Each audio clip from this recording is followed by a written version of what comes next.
We are out here at Summer Moon Coffee headquarters in Driftwood, Texas. We are installing a 30 by 60 multi-purpose court for them. They are really interested in pickleball and basketball and just having a place that their employees can come unwind. We are beginning the site prep portion today, so let's go take a look. And at this point, as a customer, all your hard work is done. We've gone over the details, the amount of fencing, components such as your basketball goal, your light, the height that your court is going to be out of the ground. Do you need any retaining walls? We've kind of covered all those details. So at this point, we're out here leveling the space. In this particular project, the high point of the court is in the opposite corner, and the low point here is 4 feet below the high point. So in this situation, we're doing what's called a cut and fill. So we cut into the ground. We use the existing dirt to fill the low side to get it as high as possible and to get that court level. We've been building courts since 1978. So understanding the slope is very important in building a court. It's not like just a general slab that you have to build. You have to have just the right amount of slope that water will run off of it, but just the right amount of slope that you don't feel it when you're playing either. So in this particular case, our slope is going to run 30 feet this way, and every 10 feet we'll have a ½ inch drop. So it'll be a 1.5 inch total slope. It's nothing you'll notice playing, but to allow water to run off your court properly, it's important. We've had a lot of different projects in the past where people have done their own concrete. They've done DIY concrete. They've gone with somebody else that's not familiar with the court building process. So just know going with us as a turnkey operation does have its benefits just because we've been doing it for so long.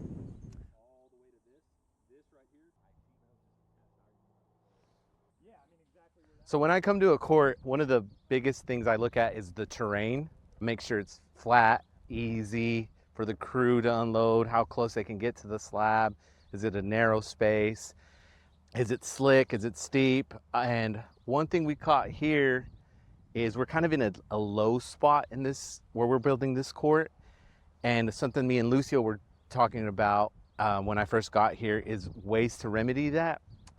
He had the idea of running maybe just a tube, a PVC pipe right down to the corner, opposite corner of here, or he could also cut or just reshape the terrain to give the water a place to where it can run off and be away from the court and not puddle up in this very low area that we have for the court. So the last thing to consider when you're thinking about a potential project is site access.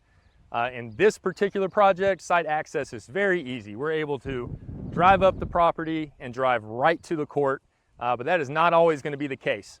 Especially in residential areas, you're going to have to think about a few things. Where is the bobcat going to be able to come in at? Which side of your fence in most cases in residential. Understand we might have to take the fence off so the bobcat can fit through for site access.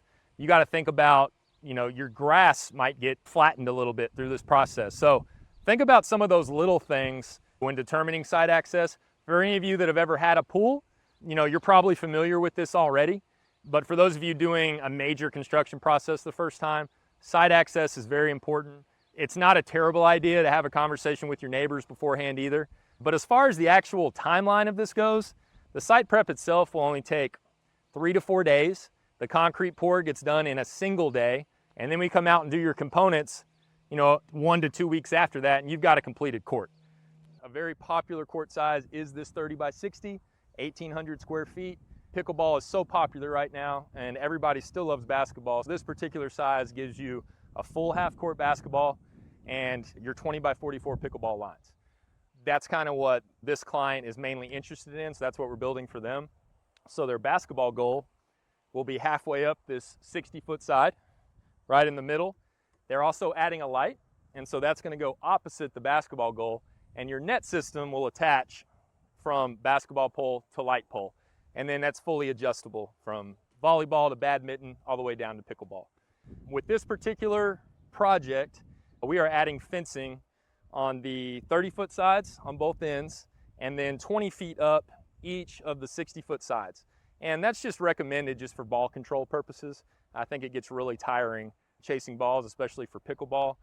The client has a huge gap from their fence to where the basketball is going to be. So you don't necessarily need high fencing over here just because we have a gap. But most of the time, if you have your basketball goal, you're going to want to put 10-foot fencing on that side.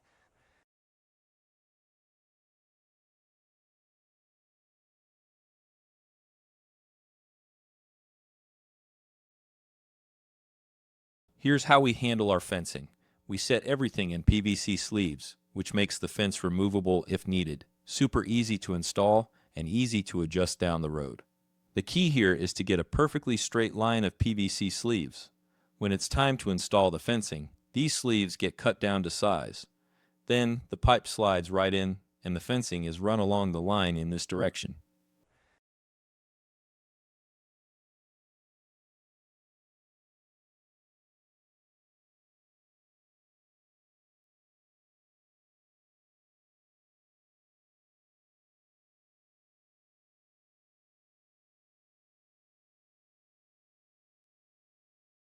Once the site is prepped and we've got it essentially level and we've got that fill in, we'll install standard rebar in this court. Adding that rebar really strengthens the integrity of that concrete. There's always going to be some cracking, very small hairline fractures, but that rebar will ensure, the stability long term. We are doing pickleball tile on this court. So rebar is the method of choice concrete-wise. That pickleball tile will sit right on top of the concrete, and the concrete itself will have a medium finish. That way the tile sticks to it, it doesn't move when you're playing, and you get that desired playability. If you are interested in doing an acrylic court, we would do a post-tension pour. The difference in that is we would install the cables in the court in place of the rebar. The cables would stick out 2 of the sides of the slab, and in 7 days after the pour, a company actually comes in and we tighten those cables. You do a post-tension method for acrylic because post-tension gives you the best chance to avoid cracking. It's just the strongest way to do it. When you're just putting paint on top of a concrete slab, you want to ensure that you've got as minimal cracking as possible. In either method, we're obviously avoiding major cracks with either one, but if you're doing paint, that's definitely what you want to do, and that's our process.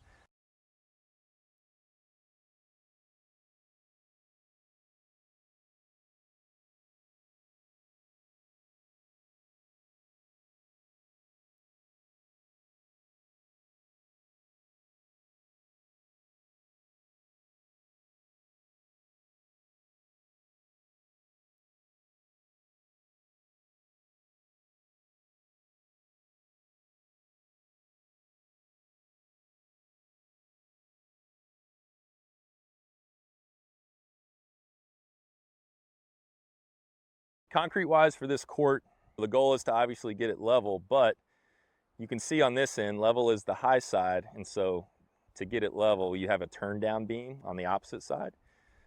So you can see here, we can do little things like we want to have 2 different gate accesses since this is surrounded 360 by fencing.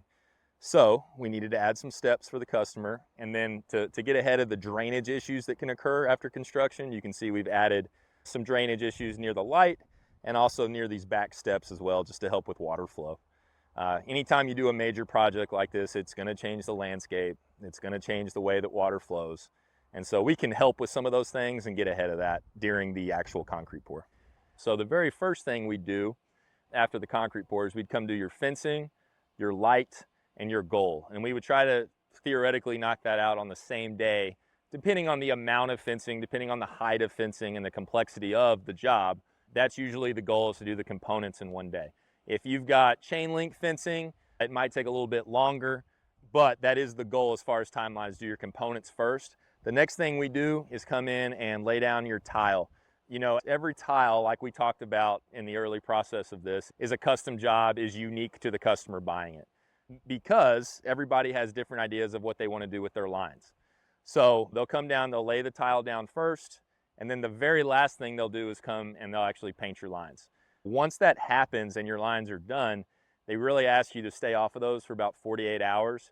They dry a lot quicker, but if you make any cuts or sudden movements on the lines, it has a tendency to kind of spread.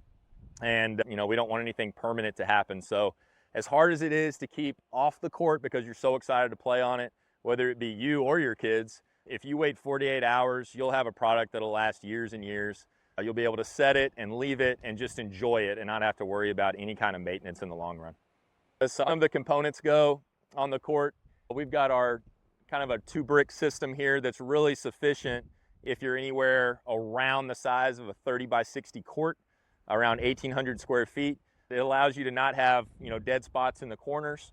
You notice the light here is kind of on the opposite side of where you think it might need to be, because the nearest outlet is obviously on the home side over here. So what we do, we run conduit underneath the slab, and in this particular case, we stuck it out in the corner nearest the house. And so an electrician's able to come in and very easily wire through that conduit and get that light set up for you. So you can really put the light anywhere. Most people choose to do it near the house because they think that's an easier setup, but it's really based on what you want aesthetically. So in this case, we just ran the conduit underneath the concrete slab for access. And with that light, you can tell we've got our net system attached to the light pole, which makes it really easy if you're interested in doing multiple sports, because our net system attaches from the light pole over here to the basketball pole. And we have it set up for pickleball currently, but obviously if you and your family want to do more than just pickleball, we've got badminton, we've got women's volleyball, all the way up to men's volleyball. So really nice system, if you're interested in doing multiple sports. So if you wanted to be able to hit ATPs, we do offer some portable net systems as well. So we could build your court, get you a portable net system. The only downside to that is it doesn't allow you to play multiple sports like this net system does here. So if you're really big, if you just want to play pickleball and basketball, you could get a portable net system and then just move it to the side when you're ready to play basketball. As far as the basketball system goes, this is a 72-inch backboard, same width, same height that you're going to see in any standard gym. And it's really easy to use. Obviously it's set on 10 foot right now, but it's got a crank system in the back. You can see it's really easy to kind of raise up and down. It's set on 10 foot right now, but you can safely lower it down to 7.5 feet. If you ever wanted to go a little bit lower for the little kids and to let them dunk a little bit, we do have a safety pin in place right here. If you take this pin out, you can go down another foot, but like I said, most people choose not to do that, and 7.5 is pretty low as it is. So you do have that option though. And it's really easy to see on the side. It's got the heights for you. So really easy to use system, really sturdy system. And again, I think it's as heavy duty and professional as any. To save space on your court, a lot of times your basketball goal will be set on the main slab, or your light will be set on the main slab. In this case, they wanted to save a little court space and not have those poles on the playing court. So they decided to go with some 4x8 aprons off the main slab. This is a really good option because when you have your net system up like this, if you're really athletic, you can just jump over it. Not something I'd be interested in doing. But this does allow you to kind of walk around and get to the other side if you're ever switching sides, playing whatever various game you're doing. It's also a good area that, you could add a couple of seats. You could add a deck box to keep things like your balls, your nets, and things like that inside of it. Just a little bit of flex space. And they did the same thing on the basketball side. In this case, they put netting on the back side just for ball control, but they decided to leave this open. You could certainly close it. You could add gates, but they already have gates in opposite corners as well. I did like the way that we worked together and designed this court, because I do like that added feature of being able to walk around the net without having to jump over it or take it down. So Summer Moon Coffee decided to go with our sport game pickleball tile. We do have a lot of options as far as which tile surface to use and what's best for each individual family. But our pickleball tile plays great for basketball, plays great for any sport, and it really allows for a true bounce, just like you'd see on any acrylic pickleball court. So, there's a lot of advantages to going with our pickleball tile or just a modular surface in general. As far as jumping and the shock absorption that it gives your body, you can't really compare that just to a concrete slab, which is really all an acrylic court is. So being able to jump on this stuff, being able to cut on this stuff, is far better for your body in the long run than just a concrete slab. I know if you've got kids, or even if you've got someone a little bit older playing on your court, falling down on this is a lot different, and it's a lot safer than falling on a concrete slab. So this really turned out really nice. This particular company decided to go with the pickleball basketball setup. It's a very common build if you're anywhere around 1,800 square feet, because it allows you to have the full width for basketball, and it allows for your 20 by 44 pickleball lines. So in this case, they decided to make their pickleball lines the primary lines. And what that means is anywhere where the lines intersect, the primary line will be on top. You can choose to do the lines in any color you want. Most people choose to make their primary lines white because it just pops. And then, a lot of people do gray or black or a neutral color for their secondary lines. There's really no limit to how many lines you can do. You just have to think about what sports actually fit on the court. A lot of people choose to do one or two different lines because it can tend to look really busy the more lines you add on. In this particular case, your volleyball playing lines are 30 by 60, and so volleyball lines wouldn't really make a lot of sense on a 30 by 60 court because that would be on the perimeter of the slab. So you need to go a little bit bigger if you wanted to add volleyball lines, for example. Badminton lines are very similar to your pickleball lines, so a lot of times people won't need to add badminton lines because it works for both sports. We have so many different options of colors. This company decided to go with pretty standard kitchen color with green, and then for their playing court they went evergreen, and then they choose to do their border in terracotta. They also have a custom logo on both ends of the court that they did for their company, which I think turned out really nice. You can do a logo for anything. We can customize any logo for you, and I think it really adds a nice personal touch to the court. As far as landscaping goes, most people do some type of landscaping when the project is finished. In this case, they're going to add some mulch and some rock around the exterior of the court just to try to make it look a little bit nicer. And they've also added some walkways as far as entrance points to the court. One thing you don't want to do is always have to walk through mud or dirt to get on your court, or you'll constantly be cleaning it off. So I think it is a really good idea just to add some walkways like they did here at Summer Moon Coffee. If your court does get dirty, not a big deal at all. The great thing about our surface is you can just get a hose and spray it off, and it's good. And it's made to be outdoors.